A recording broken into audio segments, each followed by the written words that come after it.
In just a moment, X-1. But first, some of the funniest situations you've ever witnessed occur every Wednesday night when the devilish imagination of MC Jack Bailey sets to work on NBC's Truth or Consequences. You won't believe it until you hear it, so listen in tomorrow.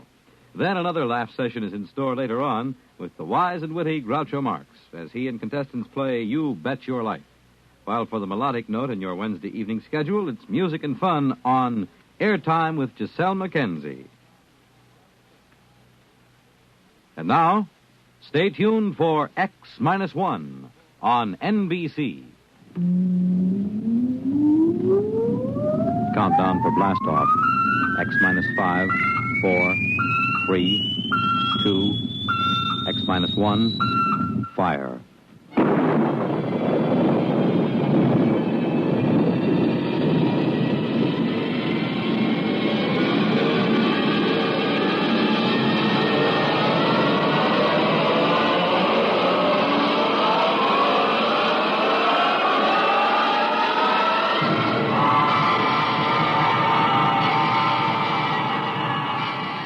From the far horizons of the unknown come transcribed tales of new dimensions in time and space. These are stories of the future, adventures in which you'll live in a million, could be years, on 1,000 maybe worlds.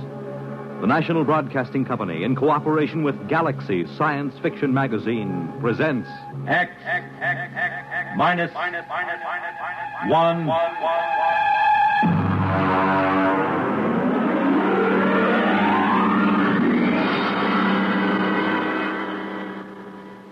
Tonight, Hallucination Orbit by J.T. McIntosh.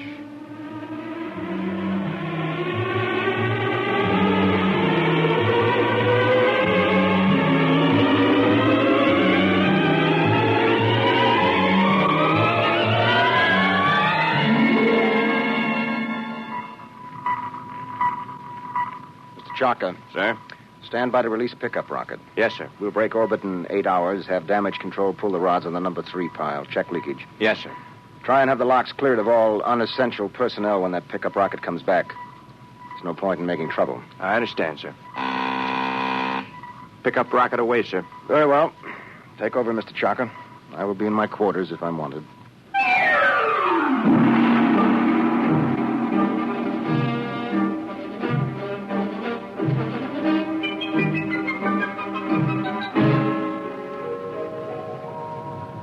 Well, now then, Mr. Danbury, make yourself comfortable. Why, thank you, Captain. You care for a drink?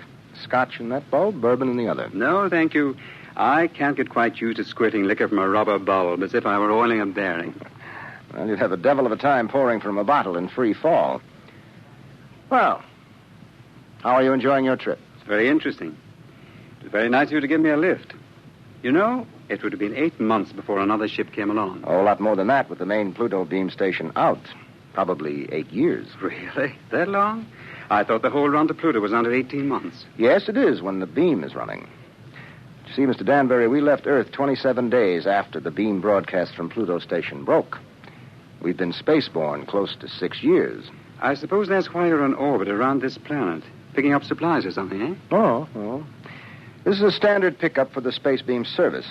We sent a rocket down to take off a man who's been the only inhabitant of this planet for a little over 2 years. Well, I expect he'll be glad to see you.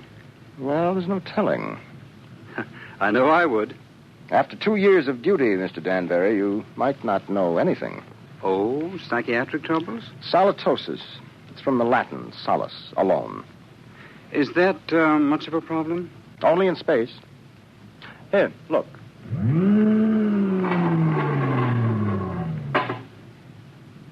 Look through that port. Seems empty. It is. It's empty of horizon, sky, sunlight, ground. It's empty of time. It's empty of people. You can't live in it too long without something happening. I see. But surely people have been alone before space flight. Oh, yes, but they have been on the same world with other people. And that seems to make a difference. You take a hermit on Earth, he may spend his life trying to escape civilization. Put him on a deserted world, he turns psychotic. Is there a cure? Oh, sure. Put him back with people. At least about 40 people. That seems to be the critical number. See, I have 48 in this ship's complement. I could run her with about 18. But if I tried to, I'd have psychos on my hands 6 months after blastoff. But then every one of these men on the beam stations, they're all alone, aren't they? That's right. Well, then they must get it. They do. It wouldn't pay to leave more than 40 men on a space station. And less than 40 is too dangerous. Solitosis can be homicidal. So they leave one man. Now, he gets it all right. But you can snap him out of it just by taking him back to Earth. That's why I like to have as few people as possible around when the pickup ship comes back. It can be pretty unpleasant. And what are they like? How does it affect them? Well, so far, I have picked up about 28 space station officers. I've seen 28 different sets of symptoms. I wouldn't want the job of getting those guys out of their stations and into that pickup rocket. Captain here. Pickup rocket. Signaling, sir. All right, Mr. Chalker, prepare to receive the pickup. Alert the psychiatric staff, and I'll be right there. Would you care to see them bring them in, Mr. Danbury? You're welcome if you have a strong stomach. I don't think so, thank you. All right. Mr. Chalker, as soon as the rocket is secured, make a trajectory for the next station. Yes, sir. That's Pluto Station 3. Carry on. Oh. Pluto Station 3. That will be a honey of a job. He has been on that lump of rock all by himself for close to 6.5 years.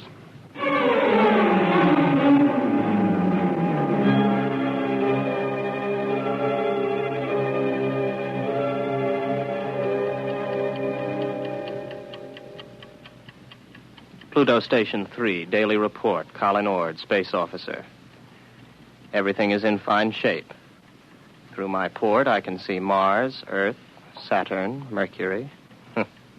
That little devil, he's hiding behind the sun. He's been quite furtive lately. Why I'm required to record this report every day escapes me, because it's quite obvious to any empty-headed brass hat at the central office that not a word of this has been worth the tape it's been recorded on for the last 5.5 years. But if it amuses you gentlemen to hear me wander, after all, you are paying for the tape. Which gives me a fine thought. I'm going to set the pickups through the whole station and leave the tape running. That'll give you a daily report all day, so keep on listening.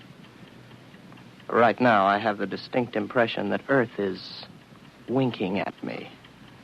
A rather suggestive, lewd wink. It helps to see the planets, doesn't it? Oh, I thought you were reading. I was. You know, if you hadn't been able to see the planets, you would have been a straitjacket case long ago. Well, who knows I'm not one now? You don't, anyway. Well, I think that so long as you talk sanely about madness, you can't be so far gone. It's out there somewhere, isn't it? The rescue ship. Somewhere. How long now, Colin? Where could they be now if they started whenever the beam failed? I haven't worked it out since the last time you asked, but they could be very close. Well, if the beam hadn't failed, they would have been here long ago, wouldn't they? Oh, sure. 11 months with the beam, over 6 years without it. Well, anyway, that triple times 6 years' pay adds up to quite a pile. You'll be set up for life when you get back to Earth, won't you? And at 29. I'll be rotten with money. Oh, well. It's been nice knowing you. That's because of the others before you. I've learned a lot. Never talk of the others. And above all, never talk of any others to come. I'm sorry. Would you like to play chess? It's a long time since we did. I don't think so, not anymore. I'm a little tired of chess. Oh, I know. I understand. I won't bother you. I'll go to my room, Colin. Well, don't get upset. I'm not. I understand. You're just tired of chess. You still listening, gentlemen? That last few minutes might have been a little confusing. You'd like to know who I was talking to, wouldn't you? I'm afraid you can't hear her on the tape. That's Una. And I'll tell you what she looks like. You might find it interesting. She's beautiful, but rather cool. She always wears a white shirt and sharp, creased green slacks. She's got a good figure, but in a calm sort of way. She plays a good game of chess, although I beat her 2 out of 3 times. Of course, you know why you can't hear her on the tape. But I still know, too. That's a point in my favor, isn't it? That brings up an interesting question, gentlemen, because I'm tired of Una. I'm beginning to find her a long, cool, slightly unappealing bore. My problem is how to get rid of her. I can't just tell her to vanish. She's a little too real for that. I dreamed up a ship to bring her. I'll have to find another to take her away. Well, I might as well get to it. Oh, no. No, I'm not going to bother about the ship. It's too much mental effort. I'd have to think up everything I saw, and frankly, gentlemen, I'm too tired. Maybe she'll take the hint. A lot of them did. Susie did. And Alice. Oh. I remember Margie. There was a girl. A load of bricks had to fall on her head. Took me 4 weeks to get rid of her. No. Let Una figure her own way to get off the station.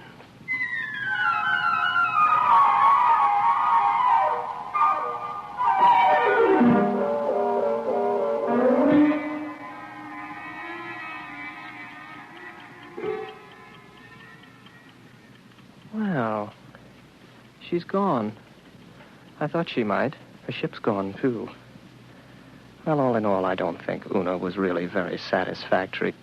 One of these days, I'll start believing in them, and I'll be really gone. Well, if I activate the main screens now, I'll see a ship coming in to land pretty soon. Every once in a while, I have a thought that when the ship really comes, I'll think it's make-believe. Yes, there it is.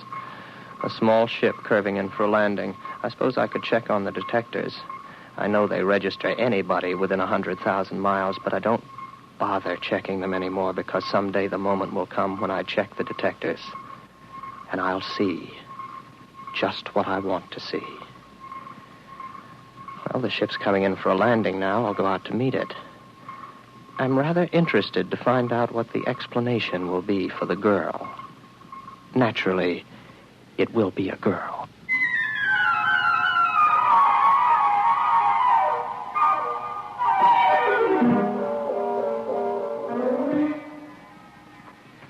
It's all right. You can take your helmet off. The air's all right in here. You must be Baker. Oh, good heavens, no. Baker was before me here. You can't be one of his dreams 7 years late. I'm Ord, Colin Ord. Before we go any further, just how does solitosis affect you? Well, that's new. None of them ever asked that before. It makes me see things that aren't there. And you know there's nothing there? Sometimes. Do you know I'm here? I'm making a point of not wondering about it. Well, one thing you can be sure of. This. Do you see this? This is a gun. I just want you to know I'm not heaven's little gift to lonely space station officers. Is that clear? Oh, yes. Yes. What's your name? Elsa Cutterline. You want to know why I'm here, of course. Not particularly. What? Well, that's always the weakest part of the story. I don't like to press it. Why don't you, take off your spacesuit? I'll tell you why, just the same. I killed a man. Why and how doesn't matter. I had access to an experimental ship. I thought if I disappeared for about 2 years, Oh, please, don't labor over it. I'm not asking questions. Why not? Well, when we get around to it, I would be interested in the story you can concoct for being dressed like the cover of a magazine story in rather minimal clothing. It's been years since I thought up anything like that. You must be a throwback. What are you talking about? You know, you're going to have a tough time with that gun when you get tired of holding it. It's a heavy gun. How long do you think it'll be before I take it from you? After all, you have to sleep. There's no door in the station you can lock that I can't get in. I know. I just wanted to make sure you weren't violent. I think I can get on with you, Ord. Yes, I see. The question is, my dear, whether you're real or not. Well, don't I look real? Oh, yes, but that doesn't prove anything. As a matter of fact, the realer you look, the worse off I might be. But then there still is the remote possibility that you might actually have killed someone and decided to hide out on a space station. Shall I tell you something else, Elsa? What? I'm suddenly tired of the whole business. Breathes there a man with soul so dead, I'm sure you know the rest of it. I would suddenly like to have enough people around me so that I could be sane. I would like to find women as part of life instead of having them pop up here from the depths of my rather pornographic subconscious. But you've shaken me, Elsa. 24 hours ago, I was congratulating myself that solitosis hadn't really gotten me. But now I don't know. Just don't try anything funny, or you'll find out whether I'm real. The hard way. Any way is the hard way. First, I'll go out and have a look at your ship.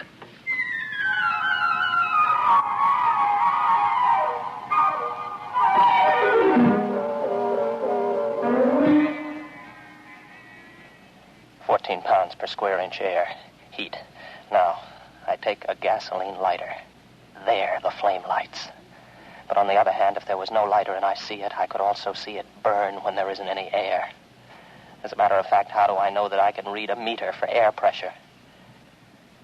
And now that I look again quickly, I find I haven't got a lighter in my hand, and as a matter of fact, the pressure meter reads 0.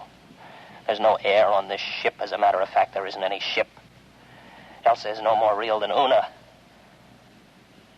All right, Colin, old boy, sit here and concentrate for about 15 minutes, and you'll be able to walk through the walls of the ship.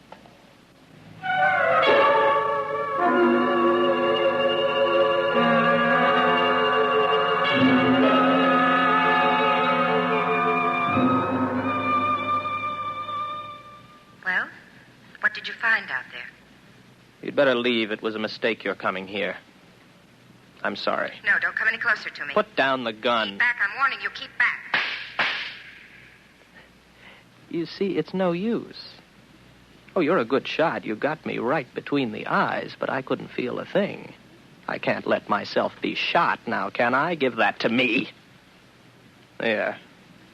Now remember, if you shoot me, nothing happens. But if I shoot you, you die. Do you know that? Yes, I know that. I'll give you about 20 minutes to get that overstuffed figure back into that spacesuit and get off my planet. Frankly, I'm getting tired of hallucinations. Tired. Give me back my gun. No. I'll keep that. After a while, I'll put it in a drawer. It'll stay there until I forget it. Then there won't be any gun anymore. From now on, my overblown figment, there will be no more Elsas or Susies or Margies. I am not going to give in to solitosis. Maybe I'll bring Una back. At least she could play chess.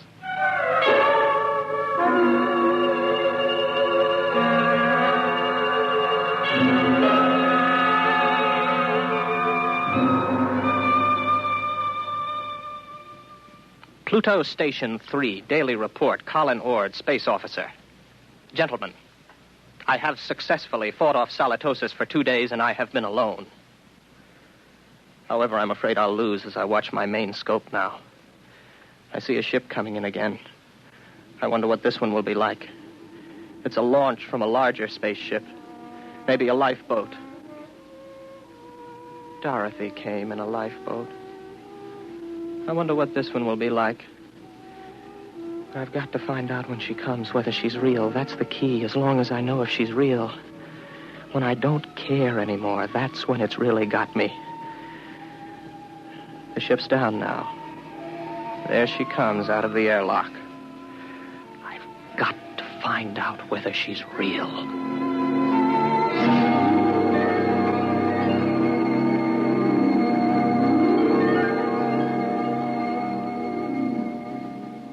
Colin Ord. That's right. I'm Dr. Lynn of 4-Star Lines. Marilyn Lynn. Oh, well, very pretty. Are you going to tell me your story now, or do I have to wait? I'm not going to tell you anything till I've found out a little more about you. Well, you're an improvement on the last one. At least you're young and beautiful, and you're not fantastic, and you look intelligent. What do you mean? Don't worry about me. I see things that aren't there.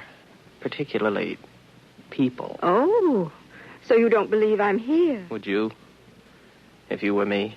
Do you know I'm not here? No, that comes with time. At least it always has so far. You mean you've always proved to yourself that your visitors were mere fantasy? With a struggle. Interesting. Controlled solitosis. I never heard of it before. It's a pleasure to meet you, Mr. Ord. No, that doesn't make you real.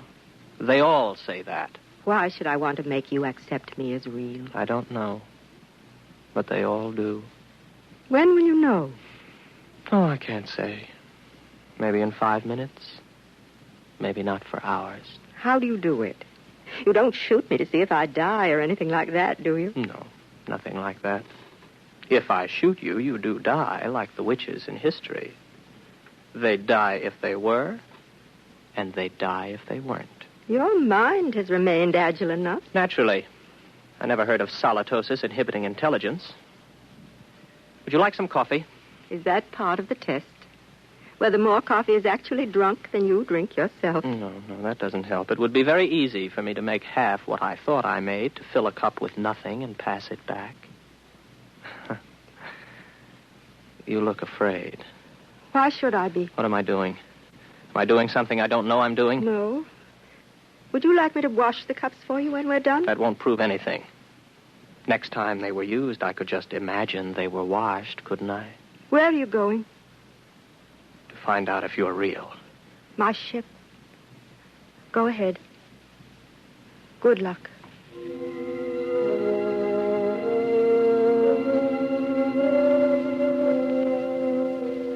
What's she afraid about? Something I said. None of the others were really afraid of me. I can't tell yet. Nothing's happened. The meters all read 15 pounds to the square inch air pressure, but that's no good. I can't tell if I'm reading them at all. Oh. Well, the wall's solid enough. My hand hurts. That doesn't prove anything. Supposing I open my faceplate. If there's no ship and no air... All right, my faceplate's open. I'm breathing air. But then again, on the other hand, my faceplate may still be closed. Maybe I only think it's open. I can't tell. I can't tell that she isn't real. That means it's finally gotten me. It gets everyone. I don't really know if anything's real, if I'm real, if this space station is real, the planet, the universe, the galaxy. Maybe all life is in my mind. I think. Therefore I am. Yes, I remember that from school. Oh, I'm tired. I got to get back to the station. Very tired. Close my faceplate, if I ever opened it. Get back to the station. Got a headache. Terrible headache. I'm very tired.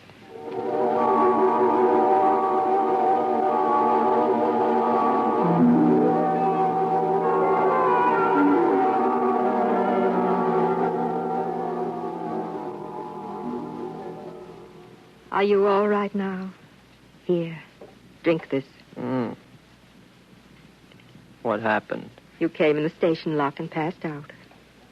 How long have I been out? About 24 hours. You're a very sick man, Mr. Ord. Reality. Very important thing, isn't it? It's the most important thing there is to learn. Merely to you. Solitosis naturally affects what matters most to the individual, but we needn't talk about that. But I know now. You're not real. You can't be, even though I feel you are. How did you decide that? I couldn't prove you weren't, not on your ship. I'm too far gone to figure out any test that'll work. But if you are real, then how did you avoid solitosis? The only way there is. There are 48 men and women in the relief ship that's in orbit around your planet right now. I came down in the pickup rocket.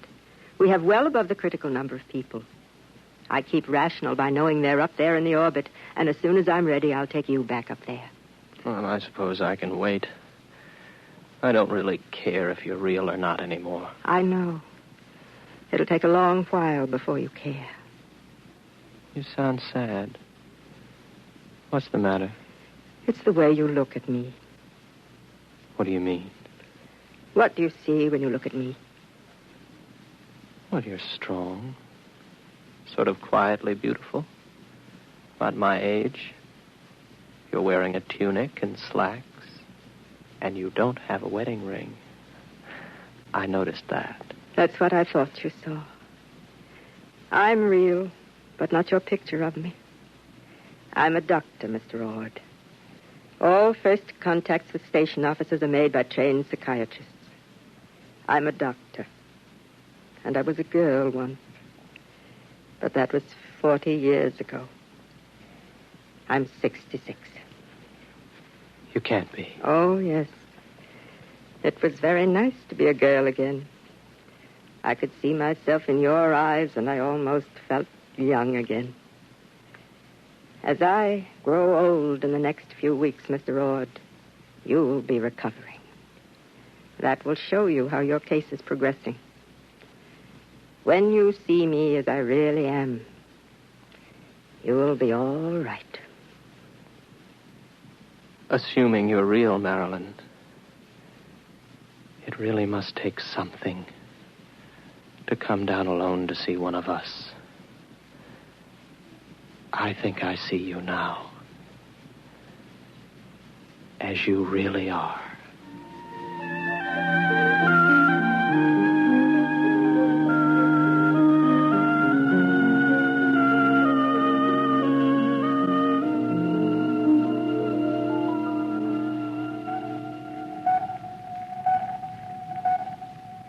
Captain, Yes, Mr. Chaka. pickup rocket all secured from Pluto number 3.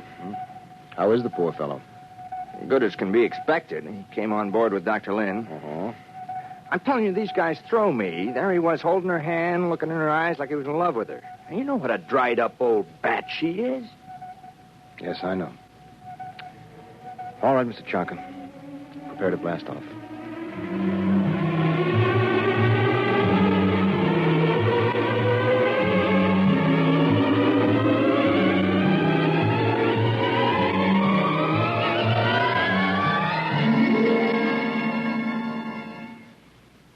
You have just heard X-1, presented by the National Broadcasting Company in cooperation with Galaxy Science Fiction Magazine, which this month features the Willie Lay column, Mutant of the Iron Horse, describing monorail railroads of the past and future.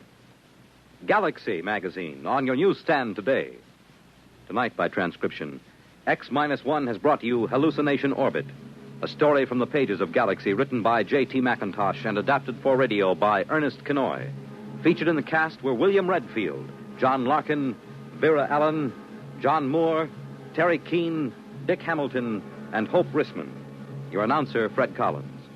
X-1 was directed by Daniel Sutter and is an NBC Radio Network production.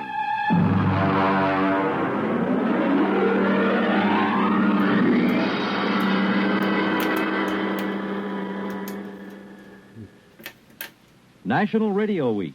Recollections at 30 salutes Radio Tonight on NBC.